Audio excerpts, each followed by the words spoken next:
नमस्कार। आज के इस खास एक्सप्लेनर में हम एक ऐसे विषय पर चर्चा करने वाले हैं जो सिर्फ घर सजाने या गार्डनिंग तक सीमित नहीं है। हम बात कर रहे हैं एक बहुत ही गहरी, शांत और प्रभावशाली शक्ति की। जरा सोचिए, क्या कुछ साधारण से पौधे एक आम से घर को सुख, शांति और समृद्धि के जीवंत ऊर्जा स्तंभ में बदल सकते हैं? आज का ये पूरा विश्लेषण उन्हीं मूल स्रोतों पर आधारित है जो हमें बताते हैं कि कैसे कुछ खास पौधे हमारे घर की पूरी नींव और किस्मत को बदल कर रख सकते हैं। चलिए शुरू करते हैं। एक बहुत ही आम सी बात पर गौर करते हैं। ये एक ऐसा अनुभव है जो लगभग हर किसी ने कभी ना कभी महसूस किया ही होगा। क्यों कुछ घरों में कदम रखते ही मन एकदम शांत हो जाता है, मानो दिन भर की सारी थकान दरवाजे के बाहर ही छूट गई हो। और वहीं दूसरी तरफ कुछ जगहों पर बिना किसी बात के बेवजह झगड़े, तनाव और रुकावटें महसूस होने लगते हैं। ऐसा क्यों होता है? चलिए इस रहस्य की गहराई में चलते हैं और इसके पीछे की असली वजह को समझते हैं। और वो वजह है हमारे आसपास मौजूद अदृश्य ऊर्जा। जी हाँ, जवाब बहुत ही सीधा सा है, ऊर्जा। यही ऊर्जा तय करती है कि किसी भी जगह का माहौल कैसा होगा। अब सवाल ये है कि इस रुकी हुई या भारी ऊर्जा को बदला कैसे जाए। इसका सबसे आसान, प्राकृतिक और शक्तिशाली माध्यम है हमारी प्रकृति। जब सही दिन, सही दिशा और बिल्कुल सही भाव के साथ घर में कुछ विशेष पौधे लाए जाते हैं तो वहाँ का माहौल धीरे धीरे लेकिन निश्चित रूप से बदलने लगता है। ये एक ऐसी प्रक्रिया है जो उस अनदेखे तनाव को एक सुकून भरी शांति में बदल देती है। तो चलिए अपनी सूची के सबसे पहले और शायद सबसे पवित्र वानस्पतिक स्तंभ से शुरुआत करते हैं। तुलसी, एक दिव्य रक्षा कवच। देखिए, तुलसी को महज एक पौधे की तरह देखना बहुत बड़ी भूल होगी। असल में ये घर के लिए एक शक्तिशाली गार्डियन या यूं कहें कि एक ऊर्जावान रक्षक की तरह काम करती है, जो किसी भी तरह की नकारात्मक शक्ति को घर की चौखट से बाहर ही रोक देती है। लेकिन इस पौधे की असली शक्ति को जगाने के लिए कुछ बहुत ही खास नियम बताए गए हैं। इसे कब लगाना चाहिए? शुक्ल पक्ष, गुरुवार या एकादशी की सुबह। और समय का ध्यान रखना भी उतना ही जरूरी है। बिल्कुल सूर्योदय के तुरंत बाद, यानी सुबह 6 से 8 बजे के बीच। तरीका भी बहुत साफ बताया गया है। इसे हमेशा पीली मिट्टी के गमले में लगाना चाहिए, रोज जल चढ़ाना चाहिए और शाम ढलते ही इसके पास एक दीपक जरूर जलाना चाहिए। बस ये छोटे छोटे कदम उस अचूक सुरक्षा कवच को एक्टिवेट कर देते हैं। जब इन नियमों का सच्चे मन से पालन होता है तो इसके नतीजे सच में हैरान करने वाले होते हैं। तुलसी घर के अंदर मौजूद किसी भी तरह की भारी या नकारात्मक शक्ति को कम करने का काम करती है और घर के लोगों को एक गहरी मानसिक शांति देती है। ये न सिर्फ हमारी शारीरिक इम्यूनिटी यानी रोग प्रतिरोधक क्षमता को बढ़ाती है, बल्कि आध्यात्मिक रूप से आगे बढ़ने में भी बहुत मदद करती है। और तो और आज का विज्ञान भी तुलसी के हवा को शुद्ध करने वाले गुणों को पूरी तरह मानता है। यानी ये शारीरिक और आध्यात्मिक दोनों तरह की भलाई का एक परफेक्ट पैकेज है।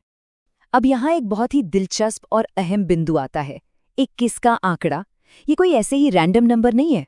स्रोतों में इस बात पर बहुत जोर दिया गया है कि 21 दिनों तक लगातार सेवा का नियम बहुत जरूरी है। जब पूरे 21 दिनों तक बिना एक भी दिन छोड़े पौधे की देखभाल की जाती है तो घर की ऊर्जा में एक ऐसा बदलाव आता है जिसे साफ महसूस किया जा सकता है। ये वो समय है जब घर की पूरी ऊर्जा इस नई और सकारात्मक वाइब के साथ पूरी तरह घुल मिल जाती है। चलिए अब आगे बढ़ते हैं हमारे दूसरे ऊर्जा स्तंभ की तरफ, मनी प्लांट, धन प्रवाह का माध्यम। जैसा कि नाम से ही पता चलता है, ये पौधा खास तौर पर समृद्धि, आर्थिक स्थिरता और धन की ऊर्जा के साथ अपने गहरे कनेक्शन के लिए जाना जाता है। पर इसे सही तरीके से काम में लाने के लिए टाइमिंग और डायरेक्शन दोनों का सटीक होना बहुत जरूरी है। इसे घर में लाने का सबसे शुभ दिन शुक्रवार या फिर अक्षय तृतीया माना गया है।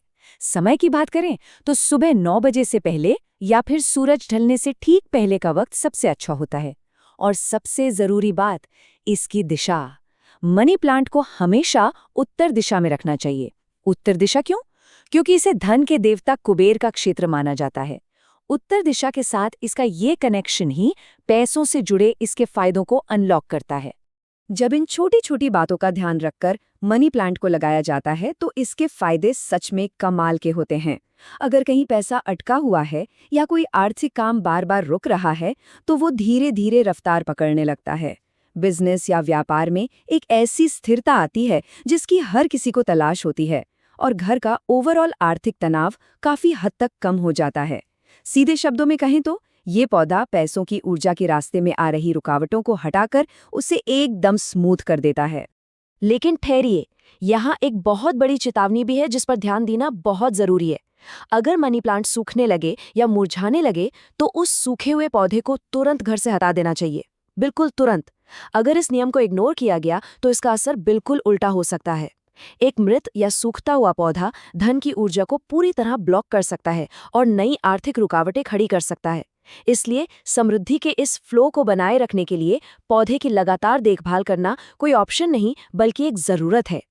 अब बात करते हैं तीसरे वानस्पतिक ऊर्जा स्तंभ की, एलोवेरा, जिसे हम नकारात्मकता शोषक भी कह सकते हैं। जब कभी घर के किसी हिस्से में या पूरे माहौल में एक भारीपन, उदासी या बिना वजह का स्ट्रेस महसूस हो रहा हो, तब ये पौधा बिल्कुल एक स्पंज की तरह काम करता है। घर की उस भारी और मुश्किल ऊर्जा को सोखने के लिए ये एक बहुत ही बेहतरीन और ज़रूरी टूल है। इसे लगाने के नियम बहुत ही आसान लेकिन एकदम स्पष्ट है। एलोवेरा लगाने के लिए सबसे अच्छा दिन है रविवार या बुधवार, और समय सुबह का कोई भी एकदम शांत पहर। सुबह की वो शांति इसकी ग्राउंडिंग और स्थिर करने वाली प्रेजेंस को घर में मजबूती से सेट करने में मदद करती है। जगह की बात करें तो इसे पूर्व या फिर दक्षिण पूर्व दिशा में रखना सबसे सही माना गया है। एलोवेरा के फायदों को समझना बहुत दिलचस्प है। देखिए, ये सिर्फ स्किन या सेहत के लिए इस्तेमाल होने वाला एक औषधीय पौधा भर नहीं है। ये घर की भारी और नेगेटिव ऊर्जा को फिजिकली अपने अंदर सोख लेता है।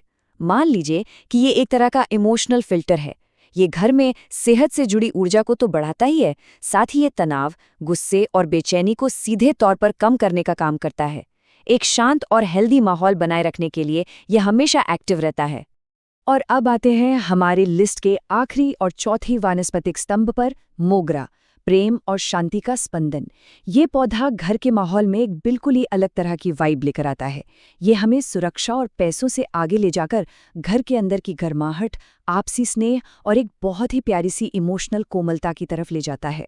मोगरा लगाने की टाइमिंग के बारे में जो बताया गया है वो बहुत ही खास है। इसके लिए पूर्णिमा का दिन या फिर कोई भी सोमवार सबसे बेहतरीन माना गया है, और इसका समय इसे शाम 5 बजे से 7 बजे के बीच लगाया जाना चाहिए। इसके पीछे का कारण बहुत ही खूबसूरत है।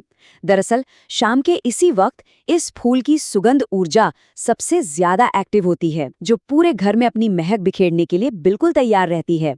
मोगरा दाम्पत्य जीवन यानी शादीशुदा जिंदगी में मिठास घोलने का काम करता है। इसकी मौजूदगी से पूरे घर के माहौल में एक सॉफ्टनेस और प्यार का एहसास होता है। और सबसे बड़ी बात, ये हमारे चंचल और बेचैन मन को एकदम शांत और स्थिर कर देता है। इसकी भीनी भीनी खुशबू एक ऐसी पॉजिटिव वाइब पैदा करती है जो आपसी रिश्तों को और भी मजबूत और गहरा बनाती है।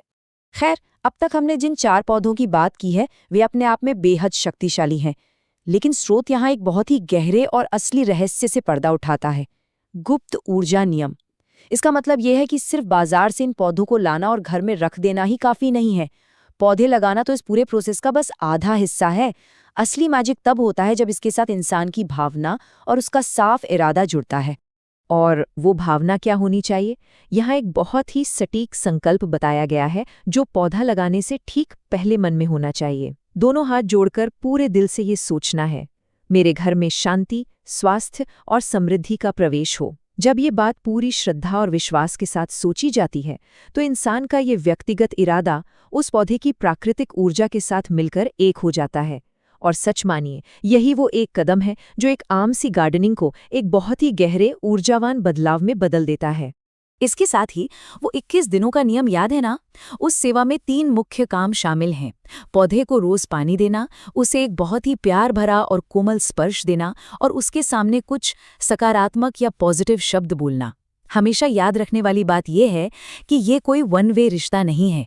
ये ऊर्जा का एक जीता जागता आदान प्रदान है जिसे लगातार पोषित करने की जरूरत होती है। इस पूरी बात को और गहराई से समझने के लिए हमें आभा या ऑरा के कॉन्सेप्ट को समझना होगा। ऑरा किसी भी जीवित इंसान, जीव या जगह के चारों ओर मौजूद वो अनदेखी ऊर्जा का घेरा होता है। इन पौधों के साथ हमारा रिश्ता सिर्फ बायोलॉजी की किताबों तक सीमित नहीं है। वे पौधे सिर्फ हवा में ऑक्सीजन नहीं छोड़ रहे हैं, वे बहुत ही एक्टिव तरीके से हमारे घर की और हमारी अपनी व्यक्तिगत आभा को बैलेंस करने का काम कर रहे हैं। और यहीं पर एक बहुत ही बड़ा फर्क सामने आता है। एक तरफ है पुरानी सोच, जहां हम सिर्फ घर को सजाने के बारे में सोचते थे, और दूसरी तरफ है इन ऊर्जा स्तंभों के जरिए घर को सकारात्मक ऊर्जा के एक तीर्थ में बदल देना। तो आज की बात नजरिया सिर्फ घर को सुंदर दिखाने का नहीं होना चाहिए, बल्कि उसे एक ऐसी जगह बनाने का होना चाहिए जहां शांति, सुकून और समृद्धि का परमानेंट निवास हो। इस पूरे एक्सप्लेनेर के अंत में एक बहुत ही गहरी बात सोचने वाली है। क्या इन जीवित ऊर्जा स्तंभों को घर में वो जगह मिल पाएगी जिससे सालों से रुका हुआ विकास शुरू हो सके और वो अनदेखा तनाव हमेशा के लिए दूर हो जाए? प्रकृति तो हमेशा हमारे आसपास एक संतुलन बनाने के लिए तैयार खड़ी है। जरूरत है तो बस उसे सही दिशा, सही समय और एक सच्चे, सकारात्मक भाव के साथ आमंत्रित करने की। ये चर्चा यहीं समाप्त होती है।